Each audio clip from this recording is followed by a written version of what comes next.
this was really interesting. I took about 6 weeks off where I only worked about 3 or 4 hours a week. In that time, I made more money. In that time, I made about my annual income from back when I was at my W 2. And a Wow. lot of it was because I gave myself time to do the things I enjoyed. And I stopped having fear that I wouldn't make money as an entrepreneur. Hey everyone, welcome back to the Freedom Blueprint. I'm Adrienne Green, and today we are with my longtime friend and colleague, Dave Menapace. Get ready for insights to help you scale, systemize, and create more freedom. Now let's jump in. Thank you so much for being here with me today. Thank you. I'm excited to be here. It's been a fun journey, a fun few years since we first met. Yes, and so that's what I'd love, listeners. Dave and I go way back. He was a investor and I was his agent back in Chattanooga Yeah. and he was doing BRRRRs, and now Dave, you're like a full-time real estate investor and entrepreneur. Like your whole world is real estate now. Yeah, it's funny. I was thinking before this, where was I when we met? Because we were virtual. I was sitting at the dentist's office waiting for my appointment on Bigger Pockets, like in the forums. And I was like, this lady, Adrienne, keeps popping up and we're ready to buy another house. I'm going to talk to her. And then that was what set up, I think I Facebook messaged you from there. And this was probably 2020. So we're coming up on about 5 years. How about that? Yeah, that's amazing. Yes. And it shows the power of just, being where your ideal client is and adding value there, which I know you do so well with your co-hosting business, is just being out there and adding value. So before we get too far ahead of ourselves, so everybody, Dave now has this co-hosting business. He's an investor himself. He's doing so much in the investing space. Why don't you take us back, Dave, to those early days of real estate investing and share how you got to where you are today? I love it. Yeah, I'll keep it higher level because this can easily turn into a 4 hour podcast. But it started in 2019. It was in 2019 that we bought a home in Cape Cod.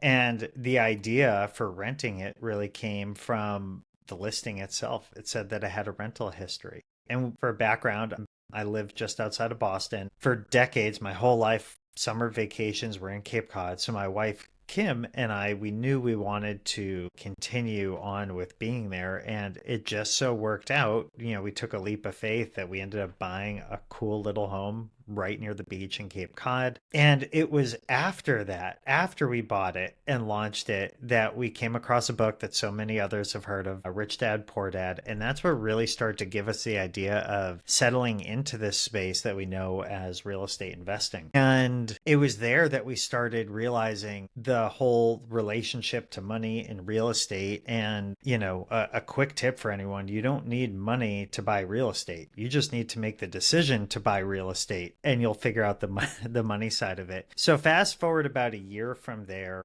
our primary home and our Cape home had gone up in value. We really wanted to expand our portfolio and we wanted to do it in a way where, let me say this, real estate investing takes repetitions. Mm-hmm. And we didn't want to be in a situation where if we bought another home in Cape Cod or Massachusetts, that we would use all of our capital and wouldn't be able to continue taking reps. That's what led us Mm-hmm. to start looking around the country for buying real estate and more cost-effective real estate. We wanted to really try our hand at renovating and long-term rentals and doing all the things with hard money. And that's ultimately what led us to you down in Chattanooga. So, again, I Mm-hmm. live right outside of Boston and I just loved this Chattanooga market. I had gone rock climbing there 5 or 6 years prior, so I knew of the city, and I had been to Nashville several times. So I had some familiarity with Tennessee. And at the end of the day, and my point was proven when you and I met, people in Chattanooga were just nicer than any other market. From True. the hard money lenders to the realtors to the property managers to the title attorneys, like anybody that I would need was like, oh, yeah. I'll just introduce you to my sphere, my circle. And I listened to this really pivotal podcast on Bigger Pockets back in the day. I don't remember the episode, but there's a gentleman there who had built a successful portfolio. And he said, my thing is I just take one action every day. It could be massive action like closing on a home. It could be small action like printing a form that the next day I'll sign and mail out or fax or whatever. And it just got into my head that this is a game of steps. It's not a game of sprints. And if you just continue to take one step at a time, you can move really, really far. And so here we are now. I'm at least 1,500 steps down the road. I've gone quite far, right? And so, anyways, so for several years, we were buying long-term rentals in the Chattanooga market and surrounding areas, and we were doing that BRRRR strategy. I know we've talked about, I'm sure other people on the show have talked about, but we were buying homes. We were getting them financed through a hard money lender. We're doing renovations. And then, at the end of the day, we were renting them out and we were refinancing. And then we're just repeating that process and bringing in investors as necessary. After a few years, I really wanted to buy another short-term rental. Like I loved the short-term rental industry in Cape Cod. I was not managing my long-term rentals in Chattanooga at that point and still don't. I use a long-term rental property manager down there. So we ended up buying another short-term rental now, using a lot of the same skills that I had accumulated over the years of buying in Chattanooga. And we bought this up at Sunday River, which is really kind of like a really big ski resort mountain market up in New England. And what was really interesting about that is like during that time I'd got my real estate license. I just wanted to, it was interesting. I wanted to learn something new. I was done with grad school. I needed to learn something. That was it. And to kind of get us up to current, and then we can kind of unpack any pieces of this. After we bought the house up in Maine, which was a much bigger chalet, you and Harley had invited me to the short-term rental wealth conference in Nashville, which overlapped my birthday. And I had taken a swing. At this point, I'd been in real estate for a few years. I decided to take a chance, take a risk, and leave my job because I wanted to go all in on real estate. And I also felt comfortable enough with where I had grown my career, where if I were to take a 6-month sabbatical, it wouldn't be too difficult for me to get a job again. So it was a pretty calculated decision.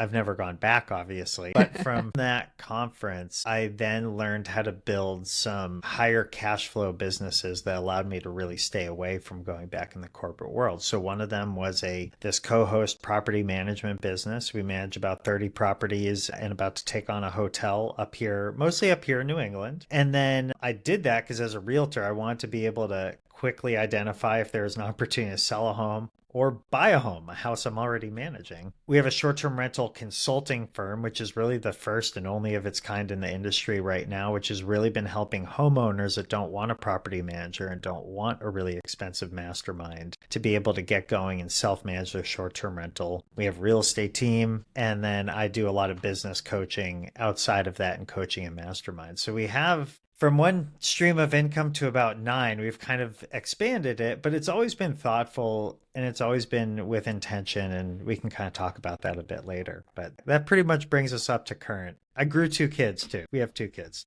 Dave, you mentioning your kids reminds me that I know you've gained so much freedom going from a W-2 employee to where you are now, and that's affected how you can be with your family and be present. So I'd love for you to walk us through that and maybe start with when you left the W-2 and you first were doing real estate full time. What did that transition look like with your daily life and with what freedom you had? Yeah, it was actually less freedom. I was really not great at owning my schedule and owning parameters with clients. And as I was continuing to create businesses, you sort of have multiple clients, especially in my world now, the short-term rental world, right? I have my homeowners, I have my guests staying at homes, and then I have my team, my virtual assistants and non-virtual assistants. And all of these are effectively my clients, not to mention my family. And we'll talk about how my schedule is so much different now, but it took a lot of self-growth and leadership development because what I ended up happening was I held everything in my life at the exact same priority,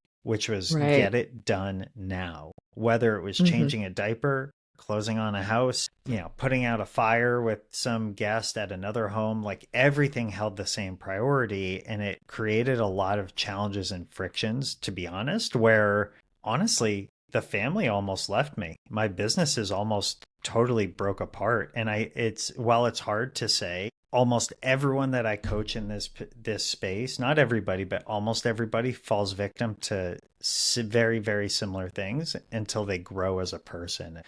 That's where a lot of the growth and evolution and the real freedom came, I would say, over the last 12 to 15 months. So what did that evolution look like for you? Yeah. I honestly, I had to pause and create space, a lot of space. For example, if there's anyone that likes fitness or lifting weights or something like that, if you work out the exact same muscle group, your muscles don't have time to heal, which means they're not going to grow and you're actually not going to get stronger. Well, the same thing happens when you're trying to attract into your life the things that you want, like a successful team, a successful business, profitable properties, whatever it might be. And honestly, I had to take about 6 weeks off last summer. This was really interesting. I took about 6 weeks off where I only worked about 3 or 4 hours a week. In that time, I made more money. In that time, I made about X my annual income from back when I was at my W-2. And a Wow. lot of it was because I gave myself time to do the things I enjoyed. And I stopped having fear that I wouldn't make money as an entrepreneur. And Hmm. having that space and dialing in, and that was true freedom, right? Of course, I was at the beach and I was passing out business cards. I was promoting my business. I gave people the opportunity to grow within my business. I gave them Hmm. space and they were able to take on Right. more responsibility and they were able to do more. And just my whole life shifted and changed. And I ended up doing a lot of investment in personal development and education so I could become a better and more effective leader. So I could dial Hmm. in what I wanted my obsessions to be in my business and put some parameters. So, when you first leave a W-2, you have all this freedom. But a lot of times you'll take that up with things that were really interesting to you, which is usually going to be your side hustle or whatever it is. And then the problem Right. is that ends up taking up more time than your W-2. And most of the time you make less money than you were Right. before, right? It takes Yes. development of a business for it to actually be profitable. And there's just so much growth that happens. And this will tie into some of the famous last questions that you have towards the end. But, what my schedule looks like today, and I'm so proud of this, last week, for example, the only day that I got behind a computer before 11:30 in the morning was on Thursdays when I'm usually coaching students from 9 to 5. And Hmm. even that day used to Wow. stress me out, and I just changed my mindset around it that it was of service to them and it's one of my favorite days. So Hmm. now there is real freedom. There really is. Uh-huh. What I started to learn was that my income was not dependent on me working 8 hours. My income Right. was actually just dependent on me being an effective leader and getting obsessed with certain aspects. And you can be obsessed with something without working on it at the same time. And I became obsessed with client satisfaction, which could be my investors, it could be my homeowners, it could be guests at a home, it could be tenants in a home, it could be paying anything, right? And then I became absolutely obsessed with team satisfaction. Like, how happy could my team be between 9 and 5? And if I could get like ridiculously obsessed with that and making this like their favorite place to spend 40 hours a week, I knew we would be successful. And none of that takes 40 hours a week to be obsessed about those things. And Right. what this has done is, after my kids are back from daycare, well, it's allowed me to become obsessed with my health, physical and mental health. It's allowed me to become obsessed with like being the best husband I can because I have time for that. It's allowed Hmm. me to become obsessed with being the best parent that I can be because I have time for that. And so what I just came to realize was that everything can actually have a different priority. And your Right. priorities of things are allowed to shift and change. And when you start realizing that nothing ever has to have the same priority, you can then start to really own your schedule. And something that I learned recently was that up until about 100 years ago, priority was not plural in the dictionary. Like now we call it priorities, but priority is singular, it's one. And we've heard of the book The One Thing, but like if you follow that rule and that concept of like just having a theme, and again, mine are obsessed with client satisfaction, obsessed with team satisfaction. But if you have these themes and these values that you can really drive what you're going to say yes or no to, life gets really easy. It really, Right. really does. And so this is what they don't teach you in school. This is what they don't teach you, when you're saying, see ya to your W-2. And I think a lot of entrepreneurs struggle with this aspect. And I struggled. It took me having some really, really hard decisions with my family and in my business for me to realize this. And hopefully that lesson is just as easy as listening to this podcast. Yeah. So I'm curious, Dave, what are some of the things that you used to consider important and you've now realized are not important, and maybe, you're not spending time on them and you realized it's okay and it doesn't make a difference, right? So if someone else is in that same boat,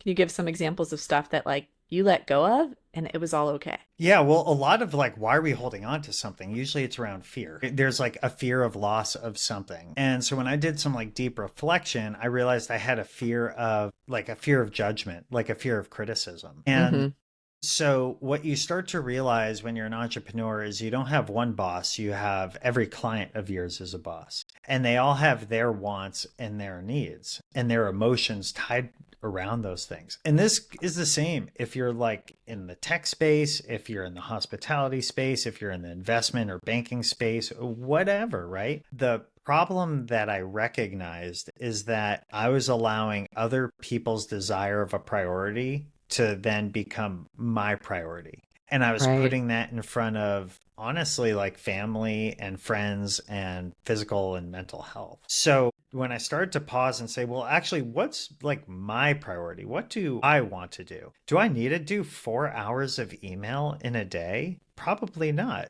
If I get back to somebody in 1 or 2 days, I think it'll be okay. Somebody's life isn't on the line here, right? Right. The other thing was I did a 2-week time study, and I do this about 3 times a year, 3 to 4 times a year. And I realized that almost like 80% of my meetings had less than a 1-week lead time, which means I wasn't doing great planning. I was allowing somebody else's priority to infiltrate my week, when really that could have been booked out 1, 2, 3, or 4 weeks into the future. It didn't have to happen right now. And so those were like the 2 massive shifts that I had. And I then also realized, what's going to be like my thing? I need to be, outside of my obsessions, I need to bring in business. So I need to carve time for that if I want my businesses to grow. I got to do sales, right?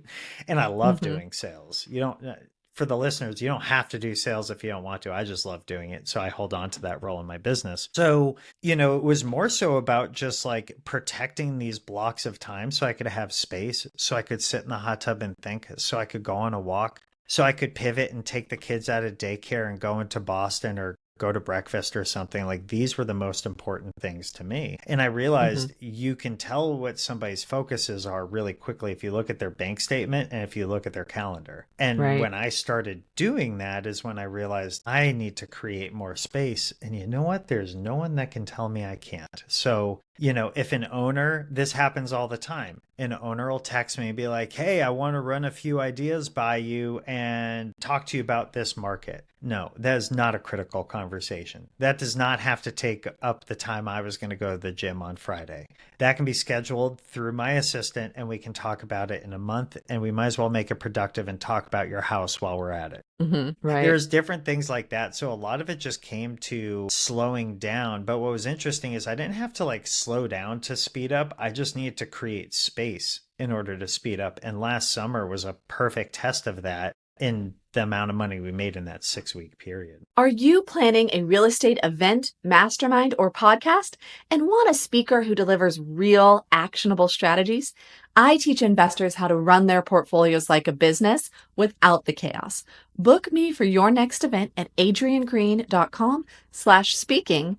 And that link is in the show notes as well. Yeah, that's a great testimonial to a lot of the same values I've seen myself. So thank you for sharing that, Dave. Yeah, my pleasure. Now, to pivot a little bit, one thing I'd love for you to share with our listeners, because you've done it so much, is I'd love to talk about how real estate is local, right? And how things can work differently in different markets, because you have worked in so many different markets, in Chattanooga and then in various markets in the Northeast as well. So I'd love for you to kind of share with listeners who are long distance investors, how things can be different and what you wish, buyers or sellers or investors would know that we're long distance about these regional variations. Totally. What I'll say is that it can be really easy to look at real estate investing specifically as this transaction and a bunch of numbers behind a spreadsheet, right? Like that's normally how we're underwriting properties. But if you go back to the beginning of this show, what's the one thing I said about Chattanooga? I said that everyone was really friendly. How did I find that out? I spent time networking, right? I spent time talking to people, time getting to meet people. I flew down there, especially for the first property. I think in the end we did 7 or 8 transactions together, but like I went down and met people face to face. And the thing about real estate is that a lot of markets, if you're in the single family like residence space, it's probably a little different if you have a 20 unit, hotel or apartment building, but maybe it's not. No, but at the same time, I realize there's like this human element, right? And everybody and what they want is different. So, for example, in Tennessee and Georgia, I realized it was going to be important for me to go down there, spend time with people. People don't just grow networks by sending an email and texting somebody. Right. They grow their networks by going there. And so in that market, it was really important for me to do that. Up in Maine, it's really, really similar. Now, a lot of the investors that I deal with in Maine it's going to be short-term rentals, right? Where Chattanooga is amazing. I mean, it's good for short-term rental, but it's really good for long-term rental because there's just this really high rent to purchase ratio that we like to talk about, that 1% rule. And it's really easy to achieve there. And good landlord tenant laws there too. So that's a nuance to each market. Up in New England, it's more so for me been the short-term rental space. And it's really, really interesting because I both help people buy homes, but I also manage homes up there for people. In Cape Cod, you do get still a lot of like out of state investors. But what's interesting about that market is there's such an abundance of vendors that you usually don't, and the homes are simpler and smaller. You usually don't have to spend a whole lot of time. Maybe set the home up and you're good to go, meet a few cleaners and whatnot, and you're good to roll. Up in Maine, it doesn't work that way though. Like up in Maine, if you're choosing not to have a property manager, which is your choice. A lot of people in the short-term rental space seem to like to self-manage so they get certain tax benefits that they couldn't get otherwise. Right. Up there, it's a state in general where it's a lot more slim pickings for vendors for things, for people that are actually going to show up. And the most successful investors for that specific market take the time to actually fly there, spend like a month in their home. Maybe they'll do some of the setup so they can get the 100 hours for material participation. But a lot happens based on trust up there. And if somebody doesn't show up, there's not just another person you can call. It doesn't work like that in that market. And so I've seen investors that come from California or a different part of the country. They spend 2 or 3 days in their home for a final setup. They don't even know where their electric panel is. And then when things go sideways, they don't know who to call. And it almost always ends with them selling their home a year later after they've done a cost seg and they lose money. Whereas the same person, the same home who spends a month up there, who really gets to understand the restaurants, the bartenders, the vendors, the cleaners, the hot tub people, anyone they could need, and they get to learn their quite large home, always super, super successful. Because people know you, there's a face, there's a name. So what I always say to people is like, depending on the market, understand sort of what your investment strategy is going to be, understand who you're going to need on your team, and really take a deep look. If it's not always just like the money capital to buy a home, sometimes it can be the time capital to actually make it a success. And depending on the market, that is like a really important thing that most real estate agents, I'm a real estate agent too, so I can say this, but like I've rarely sat down and had a conversation with somebody back when I was just a real estate investor about how much time they should actually invest to make it successful. Now I understand it as a consultant in the space, but it's also not the real estate agent's job to tell you that. It's not. Right. It's to make it a successful deal where everyone leaves where they feel like they won. So I see a lot of people point fingers in different markets, and it's a lot of it I always say your outer world is just a reflection of whatever's happening between your 2 ears. And it can be lost on people sometimes, but knowing your market and what resources are there is super, super beneficial if you're going to be investing somewhere. I'm curious too, Dave. I know that there's a lot. I mean, Sunday River's a ski area, right? There's a lot of weather, and you deal with owners who are from all over the nation. I'm curious if there's like a top 5 or top 10 like things people don't think about when they're investing in snowy climate. Yes, yes. We can definitely talk about that. I'll just list off all the things I didn't know when I bought there. Yeah, that works. So I didn't realize how variable utility costs could be. They can go up at the drop of a hat. A lot of times what you're paying for with utilities is not the utility itself, but the delivery of the utility. So when it's really snowy and phone lines go down, that factors into your next electric bill. Yeah, so I didn't realize how expensive something could be.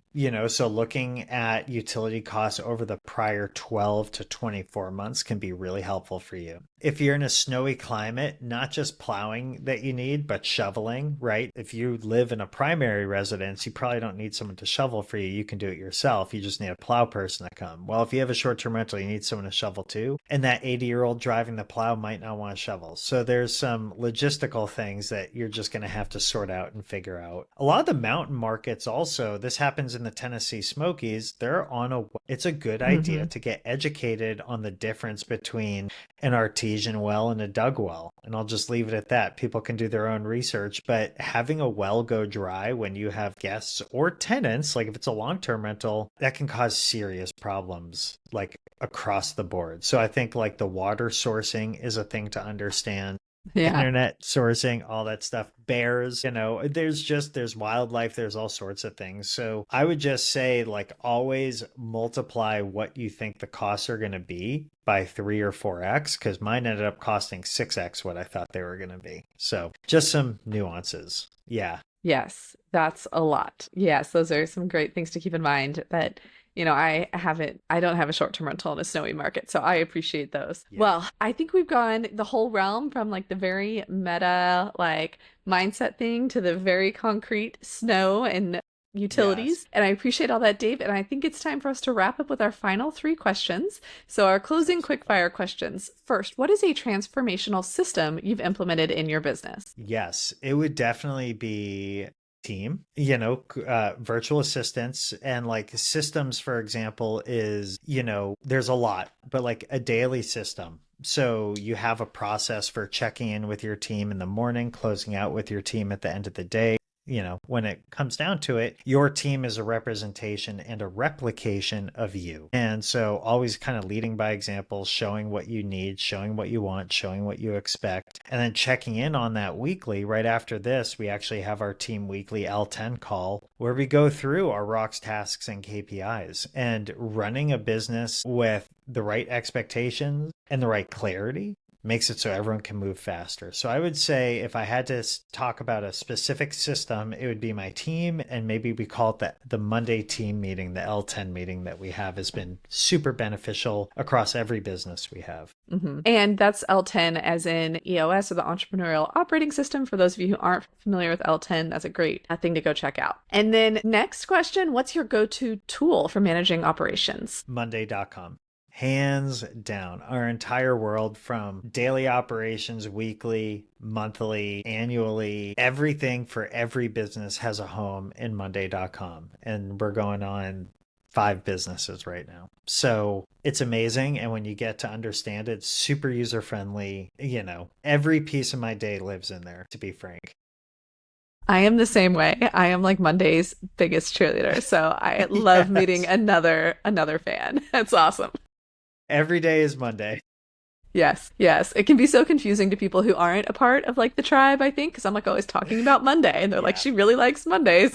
Yeah. It's that good. All right. And then finally, Dave, what is a book that has been transformational in your investing journey? I'm going to do a book and a documentary, and it's investing in business alike. It's been this one right here, Think and Grow Rich. This is really the book that I've read. I think I was telling you before, I've read this no less than 50 times, and it's never from front to back. It's always like I'm stuck somewhere and there's a chapter in here that's going to help me. And I'm one of those people that'll read something 100 times for 100 weeks straight rather than try and knock out 100 books, because this is the book that's allowed me to take ideas and make them become a reality. So I'll leave it at that. It tells you how to think. It teaches you how to change your perspective. It's 100 years old. and the text is just as valuable. So Think and Grow Rich by Napoleon Hill. And then the documentary this is really interesting. It's on Netflix. It's Last Dance with Michael Jordan. And it's about his career and the run up to the 1998 finals or whatever. And I do not watch basketball. I really don't watch sports. But it was really, really, really interesting understanding his mindset throughout his entire career. And he used competition as a measuring stick to see how good he could actually become. And I think where a lot of us fail in business, and I definitely think this in investing, is we're always trying to get something with our goals, but rarely do people slow down and stop and think like, how absolutely good can I get? And who benefits by me getting better, right? So when I think about my businesses, take property management, for example, I can use my income as a measuring stick, and I absolutely do because it's measurable. But who benefits when I spend time becoming the best in the world at what I do? My clients benefit, the guests benefit, and my team benefits. And when all those three people are benefiting, guess who else benefits? Me and my family. Right. And it's really, really simple. Thinking about how you're going to become the best in the world and applying that does not take 40 hours a week. It really doesn't. So I always teach my students that I coach, slow it down and truly think, are the things you're engaging with, do you even have a desire to be the best in the world? Right. And that's a pretty great goal to have. A lot of people benefit when you get better at what you do. And so that documentary is a perfect illustration if you look at it through that lens. I am excited to go check it out, Dave. It's good. It is Haven't really watched good. it. Awesome. And if anybody would like to reach out to you, Dave, and continue the conversation or, have specific questions, what's the best place for them to reach you? Yeah, I love people just to go to davemenapace.com. From there, you can check out a link to each of my businesses. You can there's a link to schedule a time for a call with me. It does book out, couple months, but you can schedule a time to talk to me directly. And if anyone ever wants to shoot me an email, dave@davemenapace.com. It's pretty simple. And then you can obviously check me out on Facebook or Instagram, just Dave Menapace for both of those. And always happy to have a conversation. You'll always leave the conversation with more value than where you started. That's at least my promise to you. Right. I love it. Well, thank you so much, Dave. And that is a wrap on today's episode of The Freedom Blueprint. If you got value from this conversation, do me a favor and subscribe wherever you are listening, leave a review, and share this with a fellow investor. I'm sure there is someone in your world who could benefit from Dave's wisdom. And see you next time.